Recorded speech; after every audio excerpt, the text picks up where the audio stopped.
Welcome back to Pod by the Bay, presented by the Bay Area Examiner, and also with the helping hand from our friends at HomefieldApparel.com. Use our code BA15 for 15% off your first order at HomefieldApparel.com.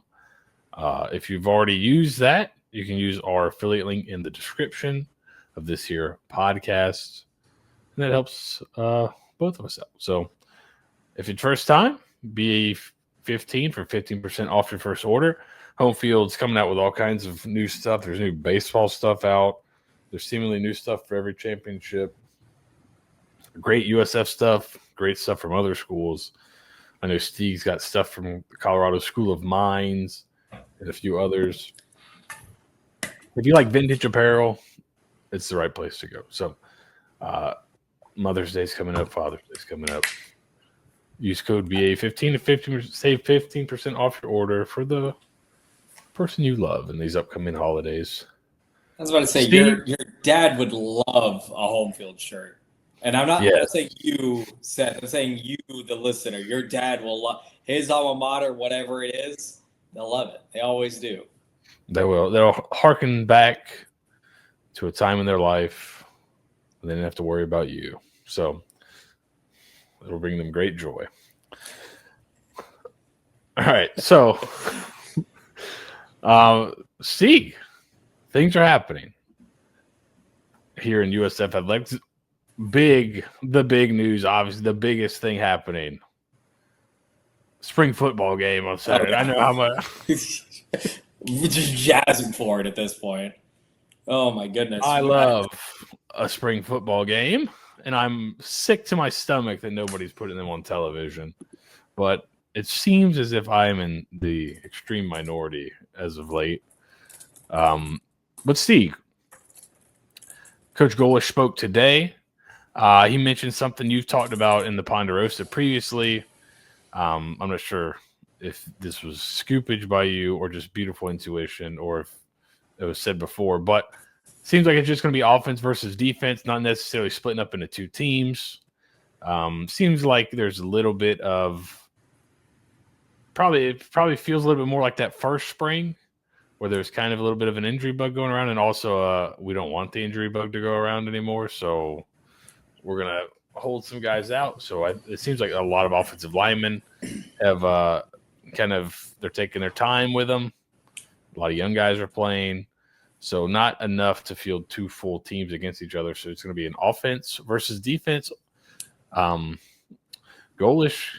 came out in support of not broadcasting at Steeg, which you were head on your side. Yeah.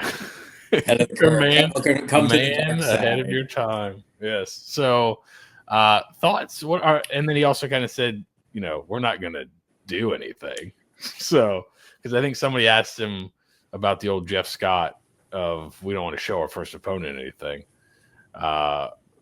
without using his name. But he's like, yeah, it has nothing to do with the first game. But he's like, we don't know who's going to be there.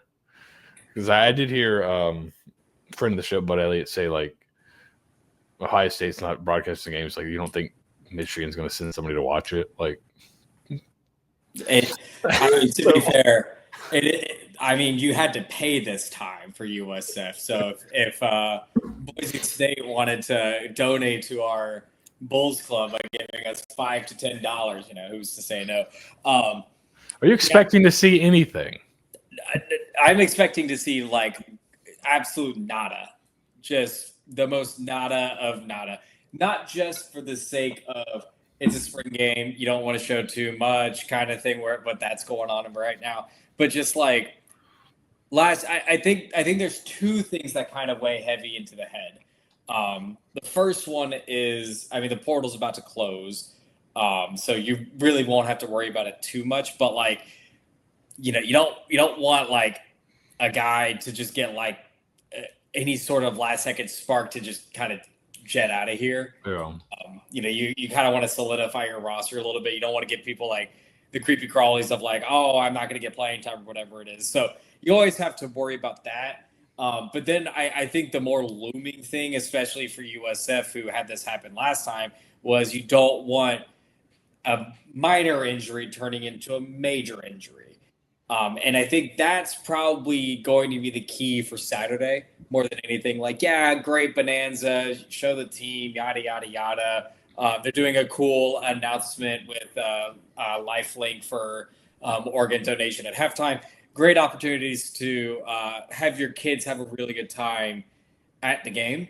But it's not going to be for like the football sickos who are going to like look to analyze every single detail about your third string wide receiver in the fourth quarter of your offense versus defense spring game and what his matchup looks like against your 6-year walk on kind of thing. I think, it's a shame because spring football jamborees were a pinnacle cornerstone piece of high school and of college. And a lot of the times it was your first looks at like these true freshmen that you saw in the papers and everything.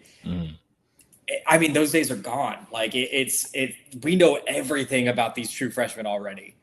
And if you're the Ponderosa, you know even more about these true freshmen.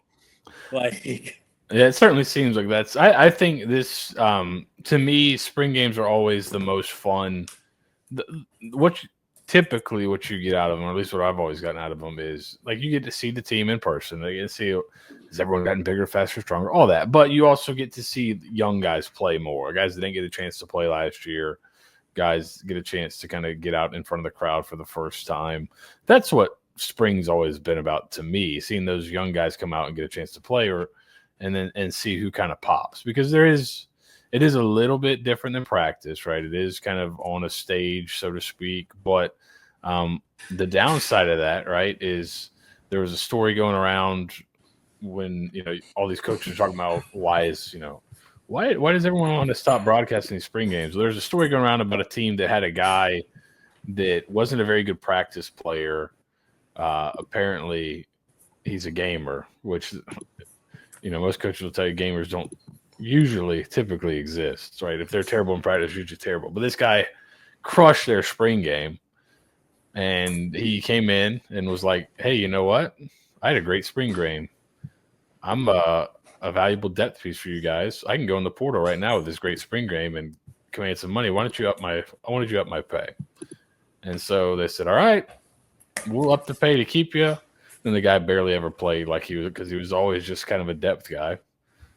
So they had to pay this guy all this extra money. So with unlimited free agency, it's kind of killed it a little bit. So we'll see. I think you get to see some young guys play a lot, and a good time will be had by all, I'm sure. All right. That's all you can ask for. Yes. So you'll get to see some of those new recruits for the first time. Honestly, again, we talked like the two successful things from the spring game is going to be no major injuries and a young guy has fun. Yeah. Whether it's like a Lachlan Hewlett, Corey Pettigrew, whatever that looks like. Yeah, Jeremiah Coger makes a big catch or something. Yeah, something just to spark a little excitement going into the rest of the season. If the game ends up being like 6-0, sorry for the explicit warning here for you, Vito. If the game ends up being 6-0, I could give a fuck. Like, if nothing happens offensively and nothing good happens, sounds like the defense is gonna be pretty good, Steve. Whatever. Yeah, exactly. That's what you can read into. Sounds like an elite defense to me.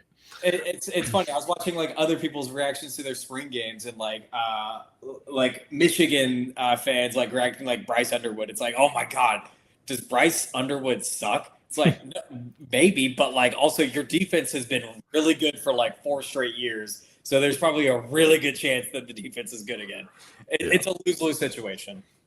Yeah, I love them, but I think they're becoming less and less important for sure. But it's fun to see those new recruits. Speaking of new recruits, this basketball team, Steve, I guess on both sides you're kind of still reeling in the transfer portal, but I'm not a USF basketball historian by any means. But if there are any of you listening, I have a question. Based on high school recruiting rankings and high school recruiting stars, does this USF basketball team coming up have the most high school stars out of any USF basketball team of all time? Because I believe you've gotten a 5-star committed in this past week or since we last spoke. Yep. What was it? You got a 5-star, I think, and another 4-star committed. Is that what the final tally was here? I think Xavier Brown was a 3-star. But yeah, I mean, as far as star power goes, I mean, again, you can pick and choose how you want to, get your star ratings and everything. Damian Collins is a 5-star out of high school. That's 5-star in my book. Xavier Brown, he was a no star out of high school, but he's a 3-star in the portal, so counts. But yeah, I mean, to your point, this batch is unbelievably talented so far. Like, there's not a guy who was like, oh, I sat and only averaged like 6 minutes per game and 2 points and a couple of rebounds, but I have a high like almost everyone on this men's basketball roster from the portal was like a major contributor to their team, including bringing CJ Brown back and including getting Deontay Green back from injury. So and he still has additional scholarships to hand out, which is the crazy part. Because I'm sitting here thinking, okay, if you've solidified your starters, but you can always get better, you might just have a really deep bench here where you might not have to play these highly rated freshmen yet. So I think since we last spoke, Damian Collins, who was is a 5-star center, transferred from LSU, was a 5-star coming out of high school, 4-star in the transfer portal. Wasn't like he had no production or anything at LSU. He played a little bit. Seems like his high school projection was a first-round projection. I think he ended up going to Kentucky first, then LSU, right? Was that his path? Yeah, Kentucky to LSU, yeah. Yeah, so as a prospect, he was the number 14th overall player. 6'9" center, athletic. Then you had Brown, who you mentioned, right? Xavier Brown from JMU, James Madison. And the other one that's kind of the wild card is Wes Ennis. Or is it Enos? I hope it's not Enos. There was a running back from Penn State back in the day. His name was Curtis Enos. Because if it's Wes Enos, then that means it's Enos. Well, Curtis Enos had a brother Philip. Good Lord, no. That's not true. Luckily they didn't put the backs of the names on Penn State's jerseys. Yeah. So, but Wes is a D2 player, and he had some pretty good stats. What you've noticed as you Lincoln Memorial Rail Splitters, which is a great mascot name. But what you notice about kind of all these guys is it seems like the team is full of guys that can run, jump, and shoot for the most part. Also, I would imagine just based on positions for a lot of these dudes, without having to watch a lot of them. I've seen a few of the guys from Arkansas State, but haven't watched the newer guys yet. But like, I'd bet all these guys can handle the ball a little bit too. So like, you're building a team to run. It certainly seems, which is kind of what we thought and what Hodgson said when he got hired. Like, hey, did you like Alabama? That's what we're gonna be doing. So, yeah, it's gonna be. I think it's gonna be a fun watch next year, Steve. Yeah, I agree. I'm curious to see how he rounds out this roster. The unfortunate part is with the new staff, I lose all my connections, so I'm flying a little blind on what they're trying to do. It seems like they're pretty much content with the 3 guard, 2 forward mix. Not really need to worry about having too much size. You can probably have an oversized forward at like 5 and probably be fine. Not have to. Well, it seems like that they had the Nelson, right? The Isaiah Nelson, and he's like a 6'10", he's a bigger guy in the back, and it seems like, I don't know, maybe they just kind of funnel people to him, and he just blocks shots because he had like his numbers at Arkansas State were insane. Yeah. So yeah, I think it's gonna be a fun team to watch. So which is in the previous years before Coach Amir, it was like, all right, if you're bad, at least be fun to watch. Right. Like you didn't have either of those. And then Amir's teams were fun to watch. Was fun to watch, and good. I think Hodson's kind of going the same way. The staff is complete. We talked last week about where everyone would end up. Those staff roles have kind of shaken out and been officially announced. Do you have those all in front of you? I can in like 2 seconds. Yeah, they're. I mean, I think we'll talk about the weirdest one first, which was Tobin Anderson. I think that's probably like the eye catcher. Like the official March Madness account tweeted about it, which I thought was funny. But he's the special assistant to the head coach. Yeah, which it seems like so. I listened to an analytics interview with guy Jonathan Sapphire. He had kind of a similar role on Todd Golden's staff. He was like analytics, but it's basically like they wanted to add another assistant, and they didn't have enough slots to do it, so they made him. All right, you're like the assistant to the head coach. You're going to handle this, but you're also going to handle like roster construction and GM roles, and so like it can be a pretty. It seems kind of odd because it's like, okay, like a Dwight Schrute assistant to the head coach, right? Not assistant head coach, assistant to the head coach. But I think with like NIL and things like that, it can be a pretty extensive role that can touch a lot of touch on the court stuff, off the court stuff. Also being a head coach before, maybe could deal with some administrative duty. Those he's done these kind of things before, right? So he can kind of help shoulder the load on some of these things. Yeah, and especially kind of like like T. Butters is like the associate head coach, and so T. Butters is associate head coach. Jamie, Derek, and Logan are all assistant coaches, and for lack of a better term, there's not much of a difference between them. Basically, like the only big, I guess, conglomerate of this all is that like if Hodgson gets ejected from a contest for whatever reason, T. Butters is the one that steps up to be the interim coach or whatever that looks like. So really, I think bringing Tobin on is like almost with like how they had Joy Williams as like chief of staff, just a different title for a catch-all utility player kind of thing where, we needed a few extra arms for, a recruiting visit, or, hey, Tobin, can you head out to whatever tournament on the road or something like that? Hey, we need some new plays or something like that. Can you scout, blah, blah, blah. Like there's definitely different roles that, Tobin's going to have. But I think him coming from the experience that he has as a successful head coach in like a mid-major setup so far, I think is probably what they were aiming for, was just like get a guy that's an outsider that is well respected in the industry as well, to provide his input wherever needed and whatever is needed.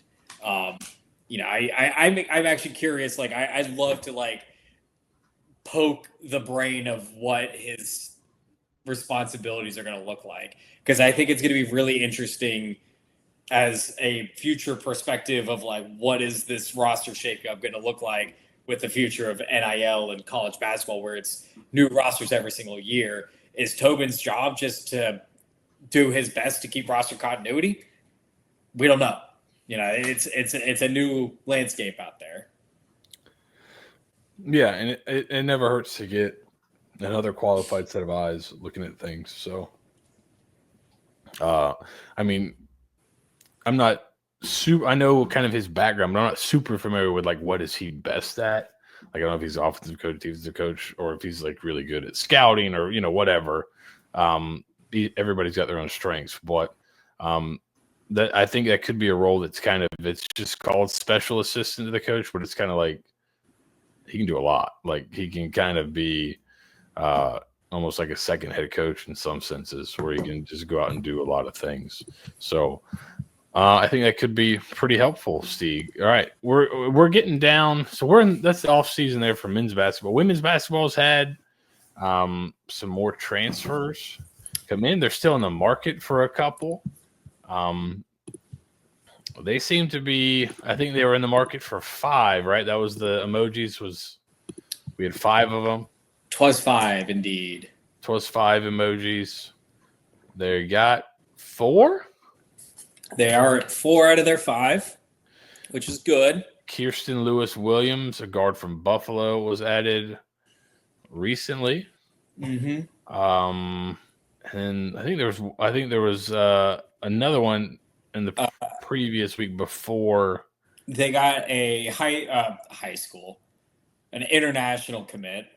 Yes, this is what's great is if you're in our Discord, Steeg said they're going to get some 3-point shooter from he just named some random, Eastern European country, and it seems like it came to fruition. I mean, I think you said Bulgaria, but it's actually Montenegro here, so a couple points off. But yeah, my bad. But it seems what I've noticed is that they've definitely gone out and tried, and we talked about it a ton at the end of the year, that the 3-point shooting on last year's team was confined to 2 people basically, and they're both gone. So you needed an influx of shooting. Jose, when talking about her, said she brings experience to the guard position. This girl's played on the Montenegro senior national team. But Jose says she's a 3-point shooter who can stretch the floor. That's pretty good. Named MVP and selected to the All-Star 5 at the FIBA Under-18 Women's Eurobasket Division B. Played in 2025 for the Montenegro senior national team. So another promising player there. Yeah, she there I look really long and hard for international film on these players or on these girls, because I'm legitimately interested in this mindset that some people have that for the most part the international basketball scene is starting to catch up to the United States, and it's like careening at 100 miles an hour at this point. Like we saw it this past summer at the Olympics. We saw it for the 3x3 at the Olympics. We saw it on the 5x5. You're finally starting to see the world catch up to the greatness that was the United States. Some of it might be roster makeup, but I digress. And so for USF, at least, and for some USF fans, they were kind of getting tired of this, like, oh my God, like, Jose, like, I understand that this girl was like averaged 28 points per game for I'm trying to think of it, for the Bosnian national team or something like that. Like, but can you please, like, there's a girl from Alabama who like can probably shoot just as well. But I think to that extent, you're seeing a lot more strides in the international game, especially on the women's side too now, where, this girl who has experience with the Montenegro national team, has a plethora of international experience. Those are high-level competitions for these girls. Like, this isn't like, oh, haha, like, we get a couple fun days and, whatever. Like, this is their chance to get contracts to make money on these big international stages. So to get a girl like Jelena, who is a high-clip 3-point shooter, and the clip that I did find of her, I mean, her 3-point shooting, her catch and release looked identical to Sammy's. Like very oddly like Sammy's, where it's just very quick catch and release. Ball's in her hand for less than half a second. And that's the key for this team to keep on being successful is, You still get the girls out of the portal that are going to be highly successful and get you your minutes right away, but you still got to build up this team from freshmen, international players up. That's your identity. You don't need to mess with that. You will find success. If we have always found success this way, there's no reason that it's going to stop anytime soon. Yeah, and other player was Kirsten Lewis Williams from Buffalo. Buffalo won the WNIT this past season. Jose says she's a downhill player and a strong defender. So if you go look at kind of her stats, she's got a really high steal rate, and then also she shoots about 80% from the free throw line. Gets to the free throw line a lot. So she's getting in the paint. Only took 14 threes last year. She shot 36% on threes, which isn't terrible. It was pretty good, but she only took 14 of them and only 4 in conference play. So, but she got to the basket a lot. 257 shots at the rim. So, damn. Yeah. She's getting, good God. Yeah, 5'10" guard that gets to the rim. So, that'll be a nice complimentary player. Her assist rate's not high, so I mean, I would guess she's like more like a shooting guard, more than a point guard, looking to kind of pass. She's getting downhill, getting to the rim, getting fouled, getting the line. So she can get some buckets for you, it seems like, and has really good hands, it seems like, on defense. So really good player. Bart Torvik had her rated pretty high on their team last year, so another useful player that's from a winning program that had a winning season last year, a pretty good year. So 27 games in double figures in 24-25, 23 games in double figures in 23-24. Yep. Average 13.6 points per game, 5.5 rebounds per game, and 2.3 steals per game. So there you go, another good player. So they seem to be you're losing some pretty good players off the team, but they seem to have done a pretty good job replacing them in the production so far. We'll see if they can kind of get I posted in the Ponderosa talking about, someone asked what the roster makeup is going to look like. You think they're going to try to go heavy a lot deeper this year? Oh yeah. I think I gotta say that for the Ponderosa. But yeah, they'll be deeper this year. I have no doubt in my mind, especially because we've seen a few other interesting pieces that they're still looking to get for this final spot. I don't think they have an interest of like, just throw it to like a JUCO girl or something like that. Like he kind of did last year. So they're trying to get something come into play. Yeah. I think the best possible thing that could happen for them is you have 15 girls on this roster and you trust any one of those 15 to get you at least 5 solid minutes of contribution. Yes, that'd be lovely. Because we did not have that last year. No, the bench got short. And then you're playing a team like Tennessee that likes to run you to death, and the bench was still very short, and that could be tough. And you saw that Tennessee game. We call that a spiral out of control. The snowball effect of that. Yes. And that was also the effect of, last month of year playing like 7 people for a lot of these games. And some of them playing really like the two extras aren't playing that many minutes. So your starters are playing a ton. So yeah, more depth would be great for them.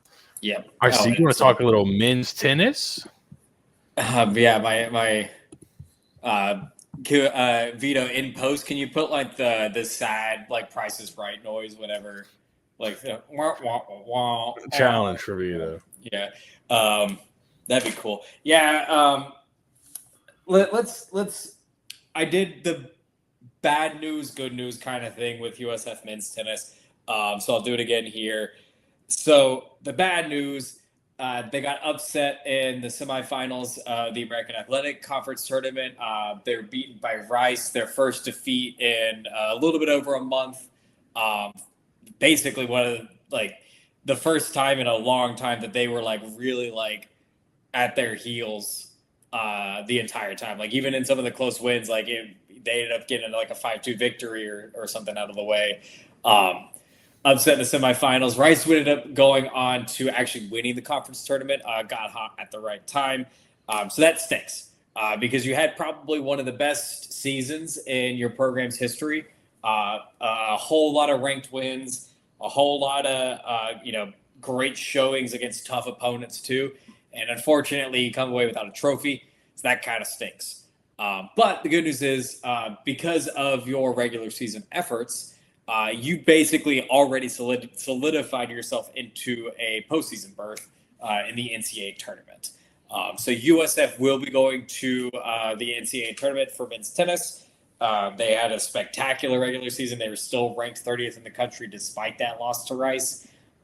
Hugo Carr found himself ranked number 68th.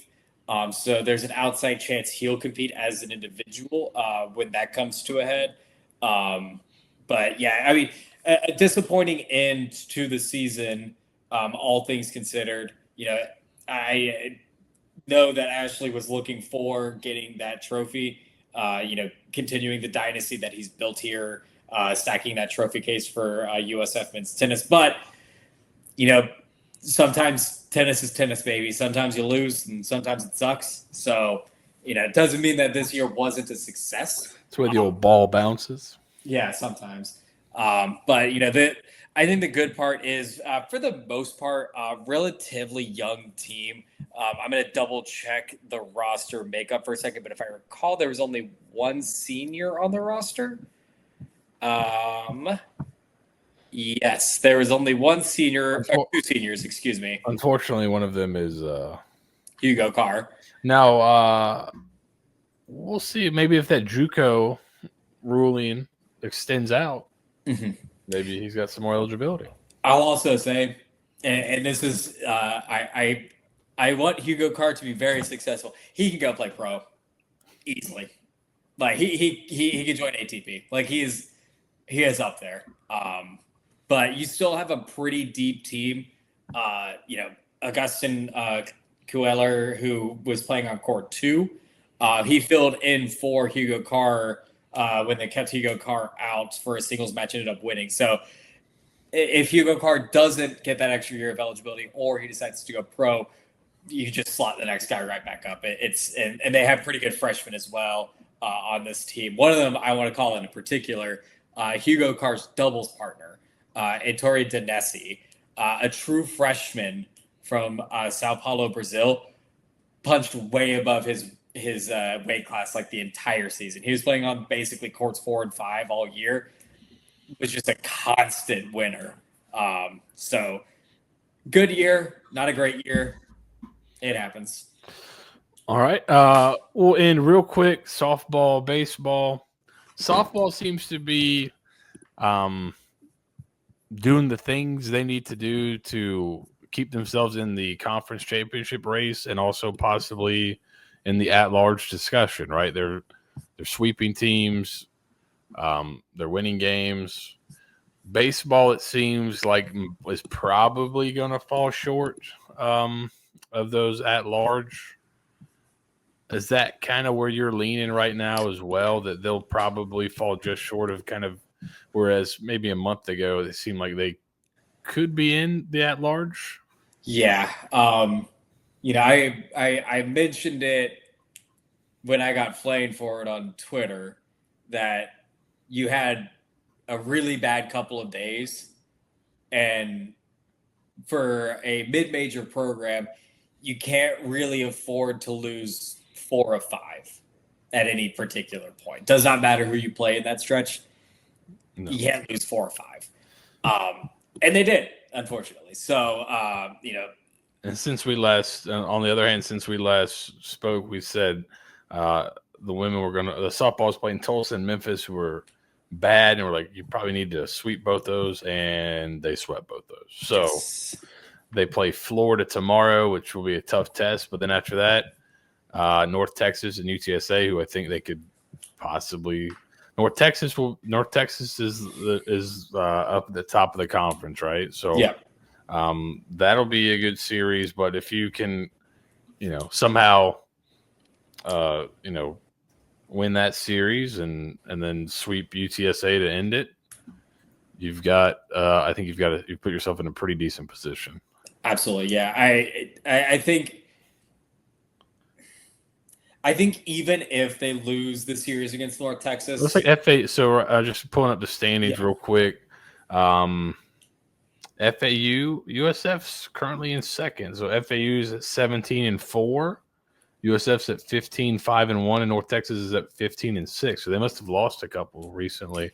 Yeah, they lost to like North Texas, and they dropped a bad one along the way as well. So they're starting to look a little bit more vulnerable. There's still a chance for USF to win the conference, possibly. If they can, they'd probably have to win out. But I think FAU's got some easy teams down the stretch here, so that would be. They're playing the two teams we just swept. So yeah, so that's the unfortunate part is they may be tough to catch because yes, they're Memphis and at Tulsa, so maybe at Tulsa is a. Yeah, maybe we might lose that, but like no, probably. But yeah, I think for Ken for softball, I think focus on winning the games that you can here that are in front of you. But I would really do what you can to preserve Bell Sarge's arm for the conference tournament. I think you can still get good contributions from Peyton Dixon and Ann Long, but Bell is going to be your workhorse. And if you're going to play in a conference championship game potentially against FAU, you're going to need a 100% healthy, rested, and ready to go Bell to pitch 7 full complete innings, no bars attached.